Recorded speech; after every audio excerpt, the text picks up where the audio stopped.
Hello and welcome back to this Python for Beginners course. In this episode, we'll be discussing basic data types and variables in Python. So to begin with, there's two main data types that we'll be going through today, which are integers, floats, and strings. Of course, there are many other data types in Python that we'll be discussing in other videos, such as lists, dictionaries, and booleans, and so on. But for this video, we'll just be going through the basic ones that you'll need to know, which are integers, floats, and strings. So to begin with, floats are just whole numbers without decimals. So for example, 40, 50, 100, and so on. And then floats they're basically integers but with decimal places. So for example, we could have 40.256 or we can have 50.21. Now, as well as that, you can have floats that look like integers, however, they are indeed floats. So, for example, you can have 10.0, which is in fact different to just the integer 10. As you can see, that even though we have 10.0 is in fact equal to 10 in some way, it's actually different because of the 0 at the end. So those are integers and floats. Now, as well as that, we have strings. So strings are, just to put it in a simple way, they're just normal word values. So for example, to write strings, you would have quotation marks, and inside you could just have hello. So as you can see, hello is a string because it is surrounded by quotation marks. Now as well, you can have double quotation marks, which does the exact same thing, but it's just down to preference. I prefer to use the single one, so you can have anything inside here, name. This is also a string. You could also, inside strings, you can have numbers.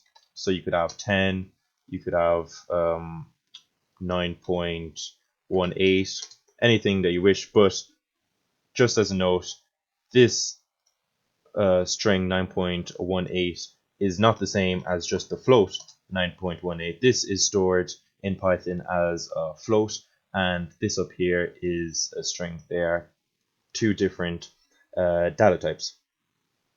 So most data in a program is stored in a piece of memory. This is called a variable. It's just a small piece of allocated memory inside of your program that has a name or label. So you usually assign a value or a piece of data to a variable using this equals operator. And the value of the piece of data you assign to the variable has a particular data type. So we could say, as our variable, you can call it anything. So we could call it salary is equal to 40,000, which is 40,000 is an integer, and we store it inside of the variable salary. So if we enter and we press salary, we see that we get salary stores the value integer 40,000, and when we print it to the screen, we get 40,000. We can also do age is equal to 20, which stores 20 inside of the variable age, and now that we print this, we see that we get 20. We could also do student ID is equal to 1, 2, 3, 4, 5, 6. And if we print student ID, we get 1, 2, 3, 4, 5, 6. And as well that we can store floats inside of variables. So if we have change is equal to 0.7, which is a float, and we print change, we get 0.7. Now, just as a side note, we are inside the shell right now, so we could use the print function, which is just Python function. As you can see, it changes colors because it's in purple, and you need the parentheses, which takes an argument of what you want to print.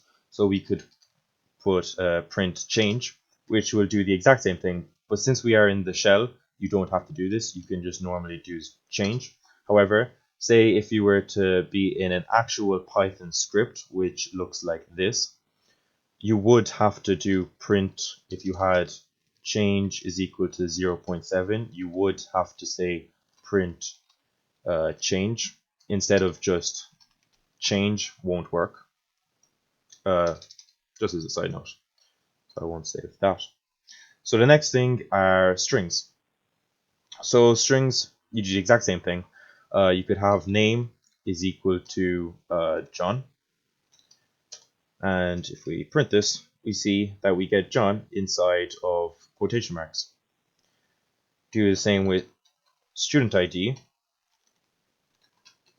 As you can see, where we had student ID up here stored as an integer, but down here we have it stored as a string, which is they're two completely different things. So we see that the string 1, 2, 3, 4, 5, 6 is now stored in student ID. We print that, we get 1, 2, 3, 4, 5, 6. We could also have favorite food is equal to pizza, and if we just print this, we see that we get pizza. So just a few conventions when it comes to variables. The variable name should be appropriately descriptive and reflect the data it stores. So for example, as above here, we said age is equal to 20. So just to write it again, you have age is equal to 20. Now obviously you could just say x is equal to 20, which, as you can see, both variables has the exact same value, which is 20. However, if someone else were to be looking at your code and they see x is equal to 20, that doesn't really give enough information of what that variable represents. So by using age is equal to 20, you can clearly see that the age is 20, x is just not really descriptive. So lower and uppercase does matter. So if we were to have length, for example, is equal to, let's say, 50, it is completely different from length with a capital L at the start is equal to 50, which is also completely different to just all uppercase. These are, even though they store the same value, you could change it to length is equal to 20, and you can see that normal length has value 50 stored in it, and if we do capital, see that we get 20, as uppercase and lowercase does matter in Python. In general, naming becomes a matter of preference. There are three normal conventions. For example, there is a snake case. So you could have total underscore spent is equal to 500.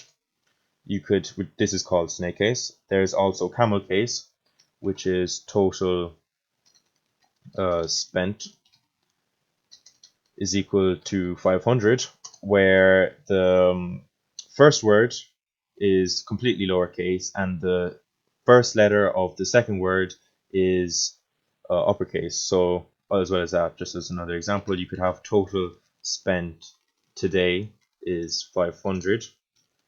This is known as camel case. Now there's also Pascal case, which is total spent, let's say today as well, is 500. As you can see, the first letter of every word begins with a capital letter. It's up to you which one you pick. For these tutorials, I normally go with camel case, which is the one up here. However, it doesn't really matter as long as you stay consistent with it and you don't interchange between going from snake case to camel case to Pascal case. It just doesn't really look nice. Your program will work perfectly fine, but it's just a matter of staying consistent. Another thing is a variable name should not contain spaces or start with a number. Example, 10, let's say types, 10 types of phones is equal to, and let's just go iPhone 10 for example. As you can see, you will get an error. It's invalid decimal literal is your error down here, and that just shows that you're not allowed to start with a number. There's also other things that you're not allowed to start with. For example, a hashtag. A hashtag in Python represents a comment. So this is a comment.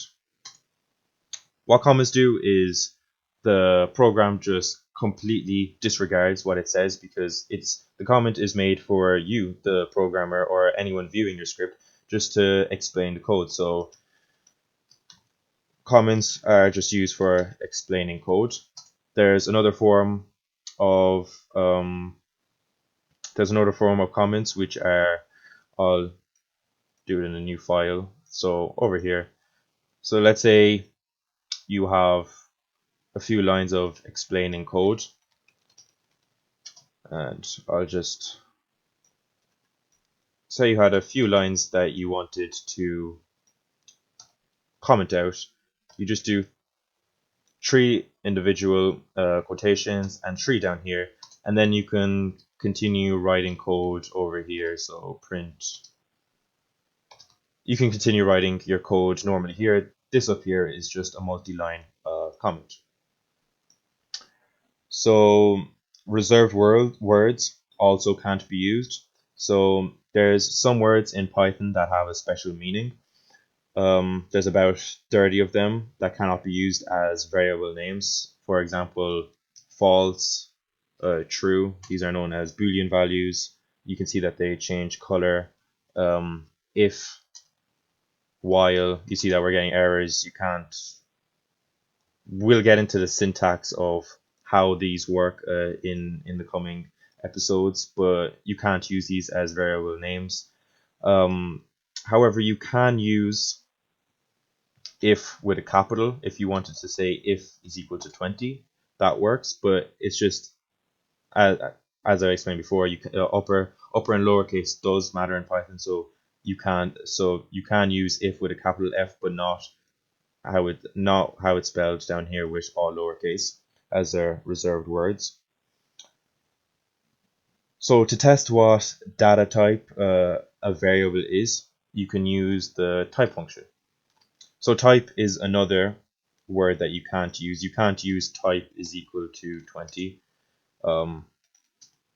It works here for some reason, but for some of them you'll get errors, and I would just stay away from them, because you do want to use type as a function. As you can see, this you'll know it's a function, Python function, because the first part is purple and it's always followed by parentheses, same as print,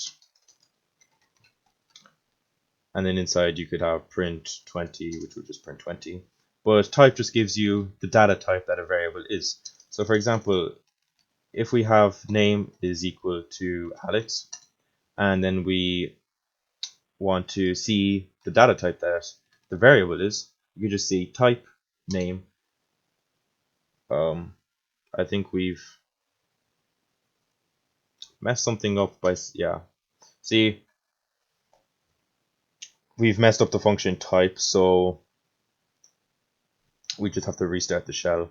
By restarting it, everything as you can see now it won't remember anything. So if we say name, we'll get that the name is not defined, because we have not defined the variable name yet. So if we say name is equal to Alex, and we say type name, we now see that it is str, which stands for string.